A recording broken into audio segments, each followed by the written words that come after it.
After providing everything for my daughter, she called me a failure next to her stepmother. So I cut it all off, and one confession changed everything. My name is Rachel. I'm 42 years old, and I've been working as an accountant for over 20 years until 3 days ago I considered myself a failure. At least, that's what my daughter Emma constantly repeated. Today, as I type this story, I'm sitting in my renovated apartment, drinking wine that cost more than I used to spend on myself in an entire month. And I can say with certainty I wasn't the failure in this story. It all started on a Tuesday in March at La Paloma Mexican restaurant in downtown.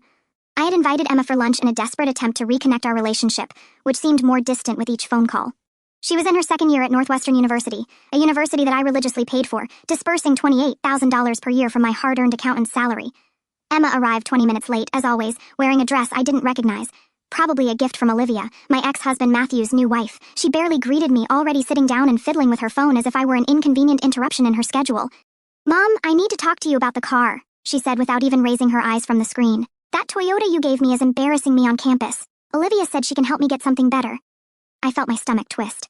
That 2019 Toyota Corolla wasn't new, but it was in perfect condition and had cost $15,000 from my savings. "Emma, that car is reliable and safe. You should be grateful," I said.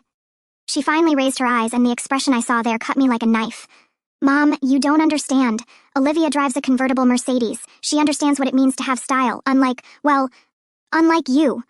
I tried to stay calm, ordering our drinks from the waitress who approached, but Emma wasn't finished. For the next 40 minutes, as we ate, she made a point of comparing every aspect of my life with Olivia's, my modest 2-bedroom house versus the mansion that Matthew and Olivia had bought, my practical Target clothes versus the designer pieces Olivia wore, my useful gifts versus the expensive spa days that Olivia financed.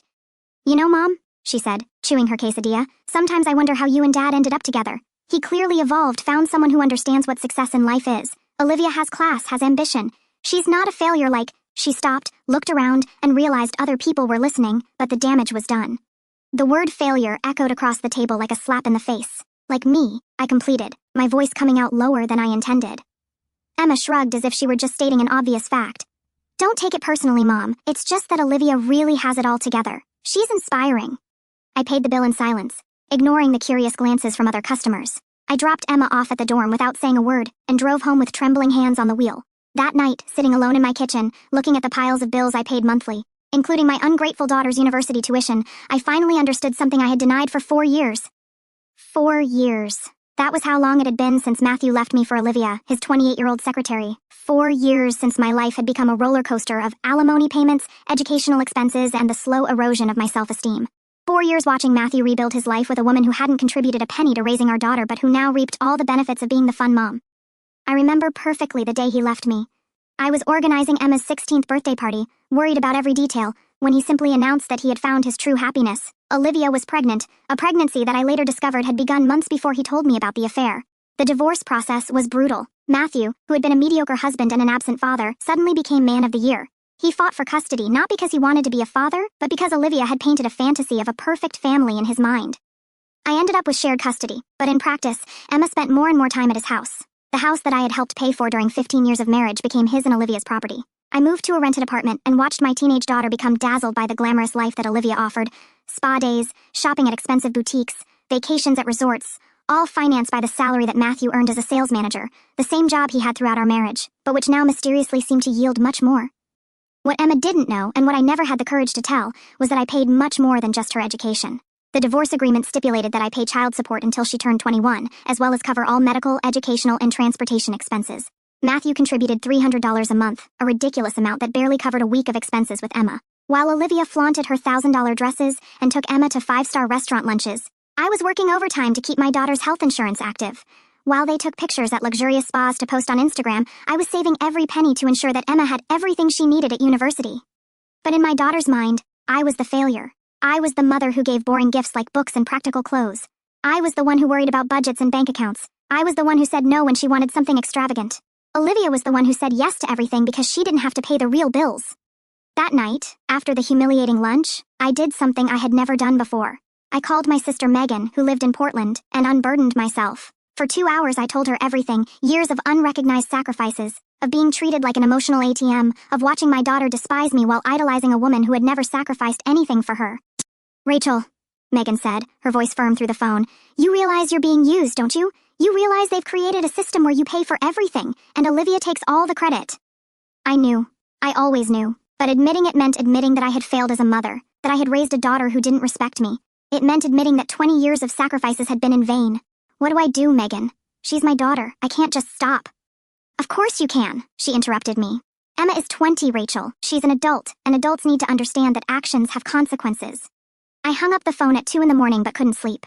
I stayed in the kitchen, drinking tea and looking at the laptop open on the table. On the screen were all the bills I paid monthly: university tuition, car insurance, health insurance, credit cards she used for emergencies. Emergencies that included expensive clothes and dinners at restaurants that I could never afford for myself. At 4 in the morning, I made a decision that would change our lives forever. I opened each of the online accounts and started making changes. I canceled the additional credit card, I called the university and froze future payments, I canceled the car insurance, and lastly I used the tracking app to locate the Toyota that was parked at Emma's dorm. At 6 in the morning, I drove to Northwestern with a tow truck I had rented. I found the car exactly where the GPS indicated. Using my spare key, I started the engine and put it on the tow truck. Some students looked on curiously, but nobody questioned a middle-aged woman recovering her own vehicle. When I got home, it was dawning. I put the Toyota keys in the kitchen drawer and went to take a shower. For the first time in 4 years, I felt something I had completely forgotten. Control. I was in control of my own life. The first call came at 9 in the morning. Emma was hysterical. "Mom, my card isn't working. I tried to buy coffee and it was declined. And where's my car? It's not in the parking lot." I was at the office reviewing tax spreadsheets when I answered. My voice came out calmer than I expected. "I canceled the card, Emma, and I recovered the car." "What? You can't do that. I need those things." "Need or want?" I asked, continuing to type. Because until yesterday, from what I understood, I was just a failure who didn't understand anything about success in life. So I thought maybe Olivia, who is so successful and inspiring, can help with these responsibilities. There was silence on the other end of the line. Then the crying began, not the crying of a hurt child, but the manipulative crying that Emma had perfected since adolescence. "Mom, you can't do this to me. I have exams next week. I need to concentrate on my studies." "Great," I answered. "Studying is exactly what you should be doing at university. Not spending money on expensive restaurants and designer clothes. But how am I going to get places? How am I going to eat?" I sighed. "Emma, you're at a university with a cafeteria, public transportation, and thousands of other students who survive without an unlimited credit card. You'll figure out a way." She hung up on me. 10 minutes later, my phone rang again. This time, it was Matthew. "Rachel, what the hell do you think you're doing?" His voice was loud, authoritative, the same tone he used when he wanted to make me feel small during our marriage. "I'm stopping paying for a daughter who disrespects me," I answered, surprising myself with my own firmness. "You can't just cancel everything. We have an agreement." "I do. And if you read the clauses, you'll discover that I have the right to suspend financial support if Emma demonstrates extreme ingratitude or disrespectful behavior. My lawyer explained this to me yesterday." This was a lie. I hadn't spoken to any lawyer, but Matthew didn't know that, and his hesitation confirmed to me that he also didn't know the details of the agreement he had signed 4 years ago. "Look, Rachel, I know Emma sometimes speaks without thinking. But she's young. She's 20. Matthew, when I was 20, I was already working 2 jobs to pay for my own college. Maybe it's time for her to learn some responsibility." "You're being ridiculous." Olivia is very upset about this whole situation. The mention of Olivia made me laugh, a short, bitter laugh. "Oh, Olivia is upset. Too bad. Maybe she can use some of her inspiration and class to help our daughter. You know, our financial situation doesn't allow—" "What financial situation, Matthew? You just bought a Mercedes for Olivia. You went to Cancun last month, so don't come to me with stories of financial difficulties." There was another silence. Then his tone changed. It became softer, more manipulative. "Rah, honey, I know you're hurt about what happened yesterday, but you can't punish our daughter because of it." "Don't call me honey," I replied, feeling a cold anger rise up my spine. "And I'm not punishing anyone. I'm just stopping facilitating unacceptable behavior. But she needs things. How is she going to get around? How is she going to eat?" "The same way millions of other college students do, with responsibility and creativity. Or maybe you and Olivia can take on some of these parental responsibilities." He hung up without answering. 2 minutes later, my phone rang again. "Olivia. Rachel, we need to talk." Her voice had that artificially sweet tone she used when she wanted something. "About what, Olivia?" "About this whole situation with Emma. I know you're upset, but you need to think about her well-being." "I've thought about her well-being for 20 years, I replied. "Time for you to think about it, too." "You know, our situation is complicated." "Complicated how? You have money for spas, expensive clothes, luxury cars, but not to help with the expenses of your husband's daughter?" There was a pause. "It's not that simple, Rachel. I have my own expenses, my own responsibilities." "Oh, of course. And what are your responsibilities, Olivia? Because from what I see, you have time to take Emma for expensive lunches and shopping, but you don't have any financial responsibility." "I contribute emotionally. Emma needs a strong female figure in her life." The irony was so absurd, I almost laughed. A strong female figure? Olivia, you're a 32-year-old woman who has never had a real job, who lives off her husband's salary, and who convinced a 20-year-old girl that I'm a failure because I pay the bills instead of showing off. That's not fair. You know what's not fair? Spending 4 years paying $28,000 a year for education, plus insurance, plus credit card, plus all the expenses while you take the credit for being the fun mom. You know what's not fair? Being called a failure by a daughter who never had to work a day in her life. Rachel, you're being very dramatic. Dramatic? Olivia, you want to know what's dramatic? It's discovering that you spent $300 at a spa last week, money that technically came from the salary that Matthew should be using to support his daughter, while I cut my own health insurance to continue paying for hers. Total silence on the other end of the line. So, here's the deal, I continued. You want Emma to have all these nice things? Great, pay for them. You want her to have a car? Buy one. You want her to have a credit card? Put it in your names. But I'm done being the silent ATM while you take all the credit. You can't do this to her, Olivia screamed, and for the first time I heard real desperation in her voice. Of course I can. She's an adult, and adults need to learn that you can't bite the hand that feeds you. I hung up the phone and put it on silent. For the rest of the day, I received 14 missed calls, 8 from Emma, 4 from Matthew, and 2 from Olivia. I ignored them all. At 6 in the evening when I got home, I found a text message from Emma. Mom, please. I need the car back. I promise I'll be more respectful. I typed the response. Respect isn't something you promise, Emma. It's something you demonstrate with actions, not words. She replied immediately. But I need to go to work. What work? I replied. There was no response. That night, I prepared dinner just for myself. Grilled salmon with asparagus. Something I never did because Emma didn't like fish. I opened a bottle of wine that had been saved for months and sat on the small balcony of my apartment watching the sunset. For the first time in 4 years, I didn't have to worry if Emma had arrived safely at the dorm. I didn't have to check if she had spent too much on the credit card. I didn't have to worry if she was safe driving at night because, for the first time in 4 years, these responsibilities were no longer just mine. My phone rang at 10 at night. It was a number I didn't recognize. Hello, Rachel. This is Samantha, Emma's roommate. My heart raced. What happened? Is she okay? She's physically fine, but she's having a crisis. She's been crying for hours, saying you abandoned her. Some friends brought pizza to the room because she has no money to eat. I felt a pang of guilt, but took a deep breath. Samantha, Emma is an adult. She has resources. There's a cafeteria at the university. There are student assistance programs. There's the possibility of getting a part-time job. She just never needed to use any of these resources before. But she's really bad, Miss Stone. I've never seen her like this. Thank you for calling, Samantha. I know you're worried about your friend, but sometimes people need to go through difficulties to grow. Emma will be fine.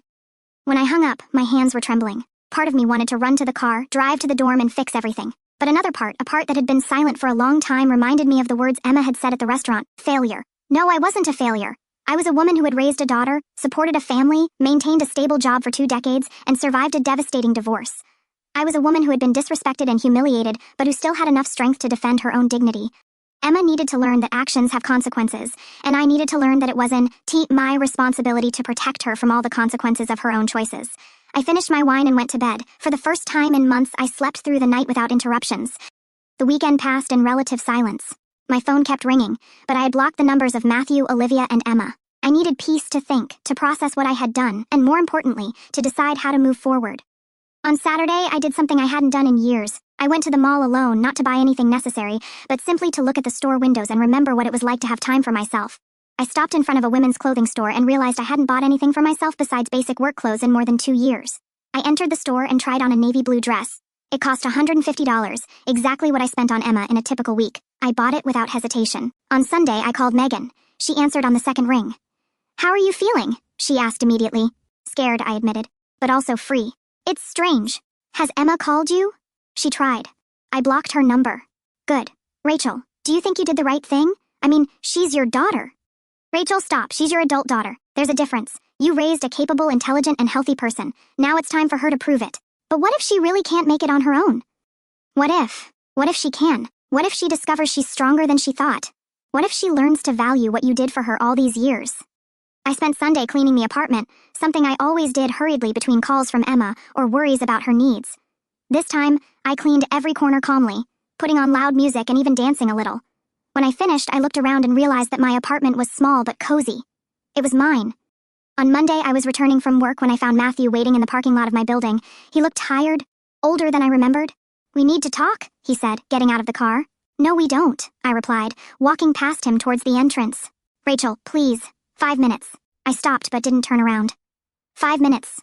Emma is desperate. She can't go anywhere. She has no money for anything beyond the cafeteria, which is exactly what millions of students do, I interrupted. She called Olivia crying, asking for financial help. That caught my attention. I turned to face him. And? Matthew ran his hand through his hair. And Olivia? Well, she said our financial situation doesn't allow us to take on all these responsibilities at once. Interesting. So, the woman who is so successful and inspiring can't help the stepdaughter she so adores. It's not like that, Rachel. It's that it's a lot of expenses. $28,000 a year, plus insurance, plus credit card, plus car. Exactly, I said, feeling a cold satisfaction. It's a lot of expenses. Expenses that I assumed alone while you enjoyed the benefits. But you always handled it. You have a stable job. I have a stable job because I worked for it. I pay these bills because I made that choice. But now I'm making a different choice. Rachel, be reasonable. You can't just abandon our daughter. I didn't abandon anyone. I stopped facilitating her disrespectful behavior and your dependence. There's a difference. Matthew was silent for a moment. Then he tried a different approach. Look, I know Emma said things that hurt you. She was wrong, but she's young. She didn't mean... Of course she meant it, I interrupted. She meant every word. And you know why? Because you and Olivia spent 4 years brainwashing her, making her believe that I am inferior to you because I pay the bills instead of showing off. That's not... It's true, Matthew. You created a system where I'm the boring mom who says no and worries about money, while Olivia is the fun mom who says yes to everything. But you forgot one detail. I'm the one who makes it possible for Olivia to say yes. He didn't answer. He knew I was right. So here's what's going to happen, I continued. You want Emma to have all these perks? Great, pay for them. You want her to respect me? She's going to have to earn that back. Because I'm done being treated like a failure by people who depend on me. And if we can't pay for everything, then you'll have to make choices, won't you? Just like me. Just like any responsible adult. Matthew stood there for a moment, clearly frustrated. Rachel, you're being cruel. Cruel? Matthew? Cruel is spending 4 years letting our daughter disrespect me.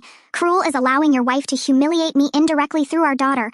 Cruel is treating me like an ATM while taking all the credit for being the cool parents. We never...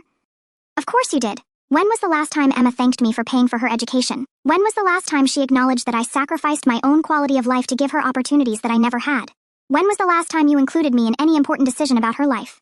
He couldn't answer because we knew the answer was never. So, no, Matthew, I'm not going back. Emma is an intelligent and capable adult. Time for her to prove it. He left without saying anything else. I went up to my apartment and prepared dinner, feeling strangely at peace. I was watching a documentary when the phone rang. It was an unknown number. Hello, Mom? Emma's voice was hoarse, probably from crying so much. Emma. Mom, please, I need you to forgive me. I didn't mean to say those things. I was angry. I don't know why. You know why, Emma? You said those things because it's what you really think. That's not true. I love you, Mom. You know I love you. Loving and respecting are different things, I replied. You can love me and still consider me a failure. You can love me and still disrespect me. I don't disrespect you, Emma. You called me a failure in public. You spent 4 years comparing me unfavorably with Olivia, a woman who never contributed a penny to your upbringing. You always accepted my sacrifices as if they were obligations but never acknowledged what they meant. I heard her sob on the other end of the line. Mom, I'm sorry. I'm really sorry. Please forgive me. I forgive you, Emma, but forgiveness doesn't mean things will go back to how they were. What do you mean? I mean, you're an adult now, and adults need to take responsibility for their choices and their words. But I need the car. I need the credit card. How am I going to... You'll figure it out. Just like millions of other college students figure it out. Mom, please don't do this to me. I promise I'll be different. I don't want promises, Emma. I want real change. And those changes start with you taking responsibility for your own life. But I don't know how. Then it's time to learn. Mom, I love you. Please don't abandon me. I'm not abandoning you, Emma. I'm giving you the opportunity to grow, to become the independent and strong person I always knew you could be.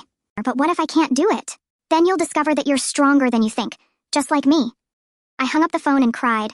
I cried because it hurt. I cried because it was necessary. I cried because for the first time in 20 years, I had chosen my own dignity instead of making life easier for my daughter. At 10 at night, I received a text message from an unknown number. Miss Stone, this is Josh from Northwestern. I'm Emma's friend. She asked me to tell you that she got a part-time job at the university library. She wanted you to know. I smiled through the tears. Maybe it would work. Maybe she really was stronger than I thought. 3 weeks passed. Emma called regularly, but our conversations were different. She didn't ask for money directly but always mentioned her difficulties, how hard it was to work in the library for just $12 an hour, how humiliating it was to use public transportation, how her friends were beginning to notice that she could no longer participate in expensive social activities. On a Thursday night, she called crying again. This time, it seemed different, more desperate. Mom, I can't take it anymore. I'm exhausted from working and studying. I barely have time to sleep. My classmates are getting better grades because they can dedicate themselves just to studies. I'm harming my future because of your hurt pride. My hurt pride? I repeated, feeling the familiar anger rise. Yes, you're punishing me because I hurt your feelings. But that's not fair, Mom. I'm your daughter. You should support me unconditionally. Unconditional support? I muttered. Emma, do you know how many times I worked late to pay your bills? How many times I canceled personal plans to meet your needs? How many times I sacrificed things I wanted to ensure you had everything? I know, Mom, and I'm grateful. No, you're not. You never were. You always accepted my sacrifices as if they were natural obligations, as if I owed this to you. But you do. You're my mother. And there it was. The raw truth she had never admitted before. I owed her. I owed her everything simply for existing. Emma, I said, my voice becoming firmer. I raised you for 20 years. I supported you, educated you, protected you, and loved you. I fulfilled all my obligations as a mother. You are an adult now. My obligations have ended. You can't do this. Other mothers don't do this. Other daughters don't call their mothers failures in public, I replied. I've apologized for that 1,000 times. Apologizing doesn't undo what was said, Emma. It doesn't undo years of disrespect and ingratitude. So, that's it? You're going to punish me forever? I'm not punishing you. I'm giving you the chance to grow, to become independent, to value the things you have. But I don't want to be independent yet. I want to finish my education in peace. And you can. There are student loans, scholarships, assistance programs. There are many ways to pay for an education that don't involve depending on the failure mother. Mom, please. No, Emma. My decision is final. You are an intelligent and capable adult. Prove it. I hung up the phone and realized I no longer felt guilt. I felt something different. I felt relief. The next morning I was having coffee when I received a call from Olivia. This time she wasn't trying to be sweet. Rachel, this needs to stop. You're being ridiculous. Good morning to you too, Olivia. Emma is suffering. She's working until she's exhausted. Her grades are falling. Her grades are falling? Interesting. She told me she was working 12 hours a week at the library. That barely counts as part-time. Well, she's under a lot of emotional stress. Emotional stress from having to take on responsibilities like an adult. You're being cruel, Rachel. A real mother wouldn't do this. A real mother? I repeated. Olivia, do you want to know what a real mother does? A real mother wakes up at 5 in the morning to work overtime to pay for her daughter's education. A real mother gives up vacations, new clothes, dinners at restaurants to ensure her daughter has everything she needs. I know you sacrificed. You don't know anything. You spent 4 years playing fun mom with the money I earned. You took my daughter to spas that cost more than I spend on myself in 6 months. You bought clothes for her that cost more than my rent. I was being generous. You were being generous with my money because every dollar Matthew spent on you was a dollar he wasn't contributing to Emma's expenses? Olivia was silent for a moment. Look, Rachel, I understand that you're upset, but you need to think about what's best for Emma. I am thinking about what's best for her. For the first time in 20 years, I'm thinking about what's really best for her in the long run. And what's best for her is to suffer. What's best for her is to learn that her actions have consequences, that she can't disrespect the people who love her and expect them to continue doing everything for her. But you're her mother. Exactly. I'm her mother, not you. So stop pretending that you care about her well-being when you only care about your own convenience. That's not true. Of course it is. You like being seen as the cool mom, but you don't want to take on any of the real responsibilities. You want me to keep paying the bills so you can continue being the favorite. Our financial situation is complicated. Your financial situation is complicated because you spend money you don't have on things you don't need, just like Emma, just like anyone who never had to work for what they have. Matthew works hard. Matthew earns the same salary he earned when we were married. The difference is that now he has a wife who spends everything on frivolities instead of a wife who saved and invested. Olivia hung up on me. 15 minutes later, Matthew called. Rachel, Olivia is crying. You were very harsh with her. I was honest with her. There's a difference. Look, I know our situation isn't ideal, but you can't just abandon Emma. How many times do I need to say this? I didn't abandon anyone. I stopped facilitating toxic behaviors. Toxic? Rachel, she's our daughter. Exactly, our daughter, not just mine. So, where is your part in all this? I contribute what I can. You contribute $300 a month, Matthew. You spent more than that on Olivia's last birthday party. That's not fair. You earn more than me. I earn more than you? Matthew, you've been a sales manager for 15 years. I've been an accountant for 15 years. Our salaries are similar. The difference is that you spend everything on luxuries and I save for responsibilities. But Olivia has needs. What needs? She's 28 years old and doesn't work. What are her needs that are more important than your daughter's education? Silence. Here's the truth, Matthew. You want Emma to have everything, but you don't want to pay for anything. You want her to respect me, but you do nothing to earn respect. You want me to continue being the responsible mother while you are the fun parents? It's not like that. It's exactly like that, and I'm done. You want Emma to have a car? Buy one. You want her to have a credit card? Put it in your names. You want her to have all the perks? Pay for them. But we can't pay for everything at once. Then make choices. Just like me, just like any responsible adult. Rachel, be reasonable. I am being reasonable. For the first time in 4 years, I'm being completely reasonable. I hung up the phone and sat in silence for a few minutes. Then I did something I hadn't done in years. I called the beauty salon and scheduled a haircut and color. Then I called the gym near my apartment and signed up for yoga classes. In the afternoon, I went to the mall and bought 3 new dresses, 2 pairs of shoes, and a makeup set. I spent $800, exactly what I used to spend on Emma in 2 weeks. For the first time in 20 years, I spent money on myself without feeling guilty. That night, I looked in the mirror and barely recognized myself. There was a woman there that I hadn't seen in decades. A woman who wasn't exhausted, who wasn't worried, who wasn't sacrificing everything for someone else. There was a woman who was finally living her own life. My phone rang. It was Emma again. This time, I didn't answer. She left a voice message. "Mom, please call me back. I need to talk to you. Something happened." I deleted the message without listening to the end. Whatever the emergency was this time, she could solve it herself or call Matthew and Olivia or find an adult solution. For the first time in 20 years, Emma's problems weren't automatically my problems, and that feeling was liberating in a way I had never imagined possible. 2 months passed. My life had changed in ways I never imagined possible. I was attending yoga classes 3 times a week, had enrolled in a ballroom dancing course on Saturdays, and, for the first time in years, I was going out with friends. Melissa, my coworker, invited me for happy hour on a Friday. I always declined these invitations because I needed to be available for Emma's calls.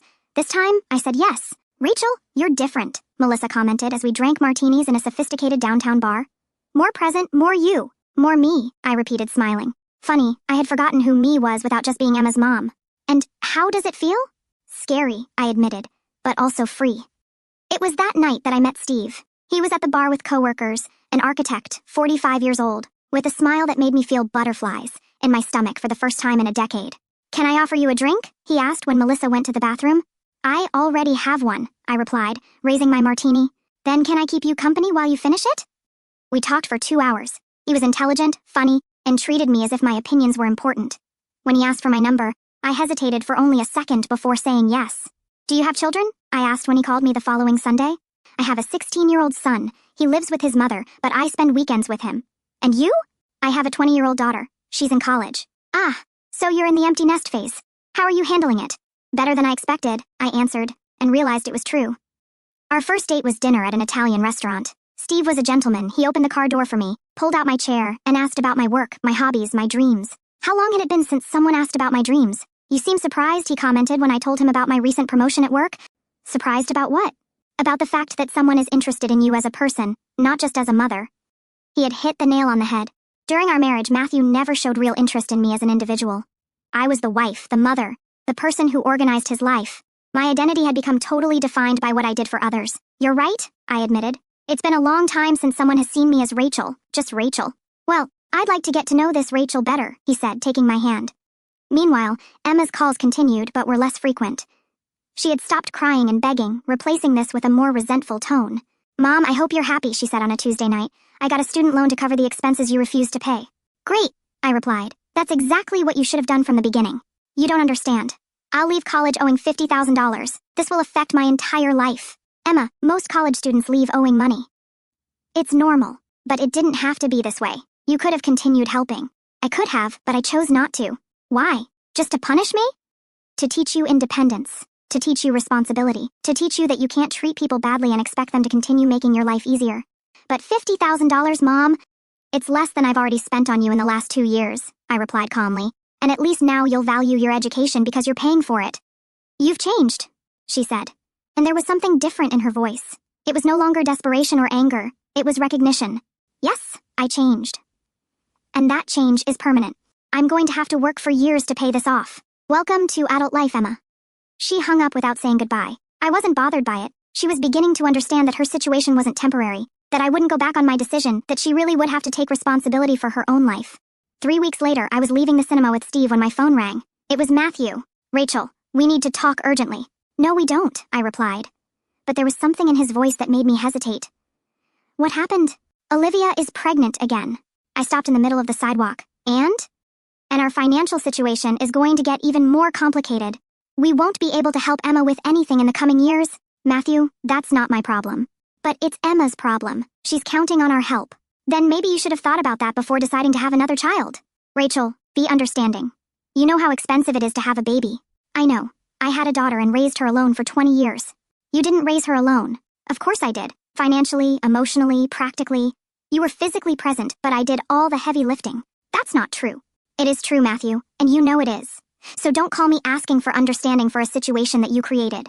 But Emma is an adult. She'll have to figure out how to deal with this, just like any other adult.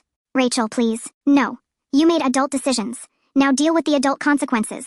I hung up the phone. Steve was watching me curiously. Family problem? He asked. Ex-family problem, I replied. They're discovering that being an adult is difficult. And how do you feel about that? I thought for a moment. Relieved. For the first time in 20 years, their problems aren't automatically my problems. Steve smiled. You're a very strong woman, Rachel. I'm learning to be, I replied. A week later, I was at work when my boss, Diane, called me into her office. Rachel, I want to offer you a promotion, senior accounting manager. It comes with a 20% salary increase, but also with more responsibilities and some travel. A year ago, I would have immediately declined. More responsibilities and travel meant less availability for Emma, but now I said I accept without hesitation. Are you sure? I know you always prioritized flexibility because of your daughter. My daughter is an adult now. It's time for me to prioritize my career. Diane smiled. Good. You deserve this, Rachel. You've always been our most dedicated employee. When I left her office, I felt a euphoria that I hadn't experienced in decades, not just for the money, but for the recognition. Someone had noticed my work. Someone had valued my dedication. That night, I called Steve to share the news. Let's celebrate, he said. Dinner somewhere special. I'd love that. Rachel, I'm proud of you. I know this transition hasn't been easy. It hasn't, I admitted. But it's been necessary. And you're doing incredibly well. For the first time in 20 years, someone was proud of me. Not for being a good mother, not for sacrificing for others, but for taking care of myself, for making difficult but necessary choices. That night, I looked in the mirror and barely recognized the woman I saw there. I was thinner, better dressed, more confident. There was a light in my eyes that I hadn't seen in years.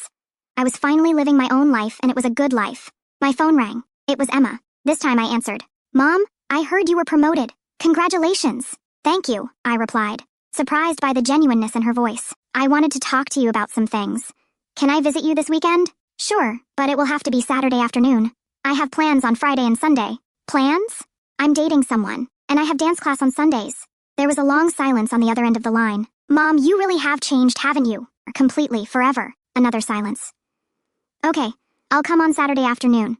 When I hung up, I realized I didn't feel anxiety about the visit. I didn't feel guilt or expectation. I just felt curiosity about what Emma had to say. For the first time in our relationship, I was in control. Emma arrived at my apartment on Saturday at 2 in the afternoon. When I opened the door, I almost didn't recognize her. She was thinner, her hair simpler, wearing jeans and a basic t-shirt instead of the designer clothes she used to wear. Hi, Mom, she said hesitantly. Hi, sweetie. Come in.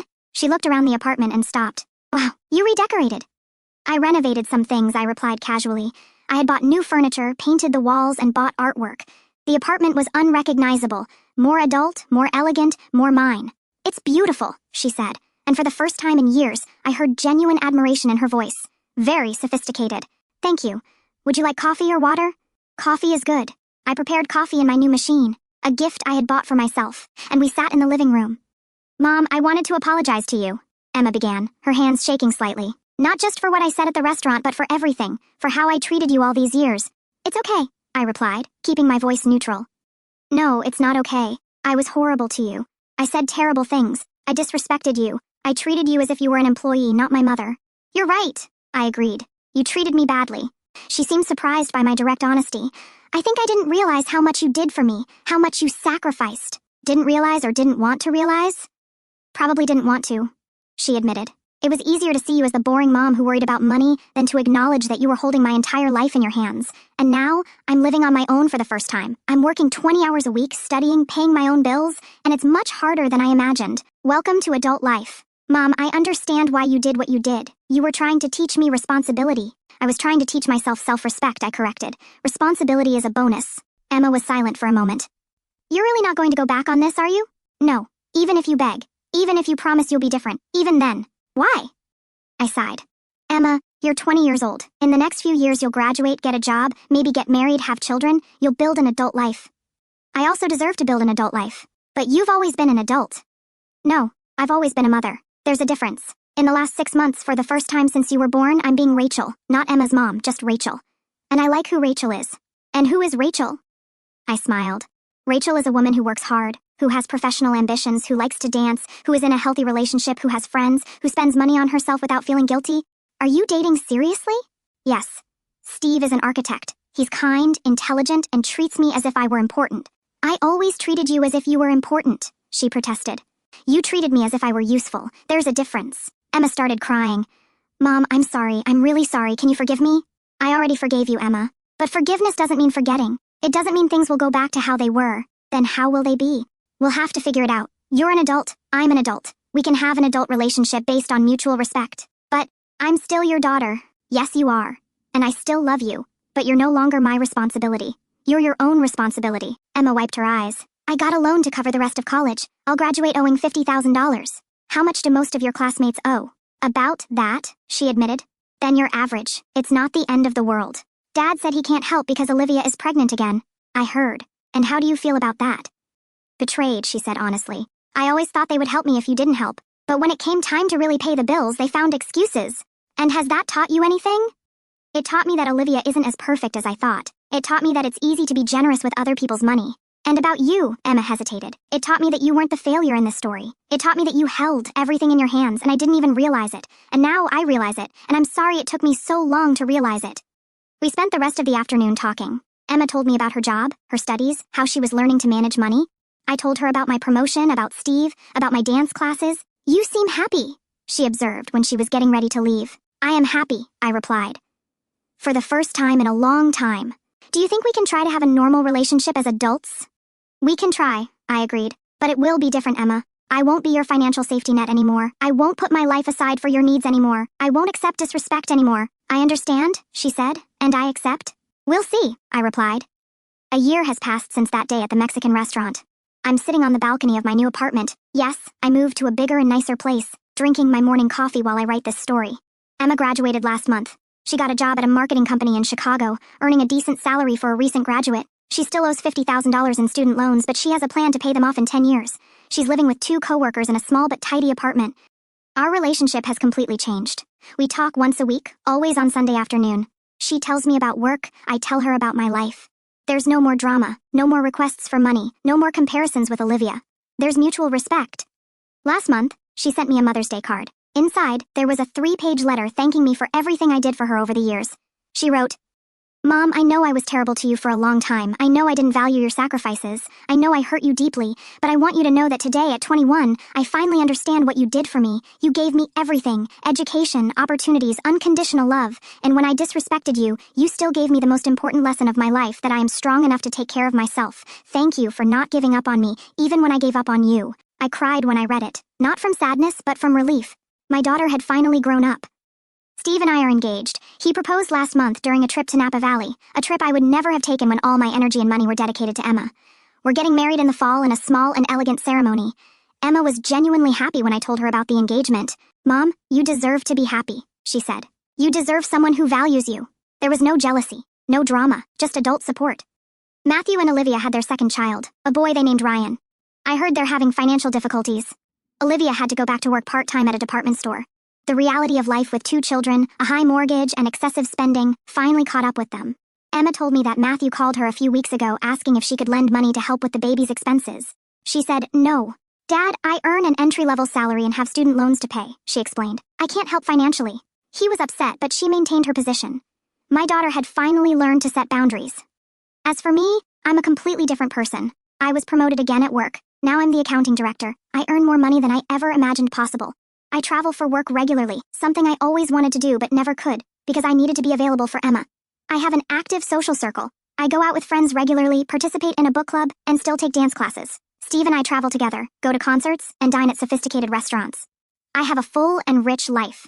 I bought a new car, a hybrid SUV that I always wanted but could never justify the expense. I completely renovated my wardrobe. I do spa treatments occasionally. I spend money on myself without guilt because I learned that taking care of myself isn't selfishness, it's necessity. Sometimes people ask me if I regret the drastic decision I made. The answer is no, not for a second. That decision saved my life and ironically saved my relationship with my daughter. If I had continued facilitating Emma's behavior, she would never have learned independence. She would never have developed self-respect or respect for me. She would never have become the strong and capable woman she is today. And I would never have discovered who Rachel really is when not entirely defined by the role of mother. Today, as I write these words, I can say with certainty I wasn't the failure in this story. I was the woman who made impossible sacrifices for 20 years, and when disrespected, had enough courage to say no more. I was the woman who chose her own dignity above others' convenience. I was the woman who realized that loving someone means letting them face the consequences of their own actions. I was the woman who decided that she deserved to be treated with respect. And today, at 43, I am the woman who is finally living the life she deserves. My name is Rachel. I am an accountant, fiancé, friend, dancer, traveler, and yes, mother. But today, being a mother is just a part of who I am, not the entirety of my identity. And that, I discovered, makes me not just a happier woman, but a better mother. Sometimes the greatest lesson you can teach someone is that you won't always be there to solve their problems. Sometimes the greatest love you can show is refusing to facilitate someone's weakness. I'm not a failure. I never was. I just took 42 years to realize it. And now that I realize it, no one will ever make me forget.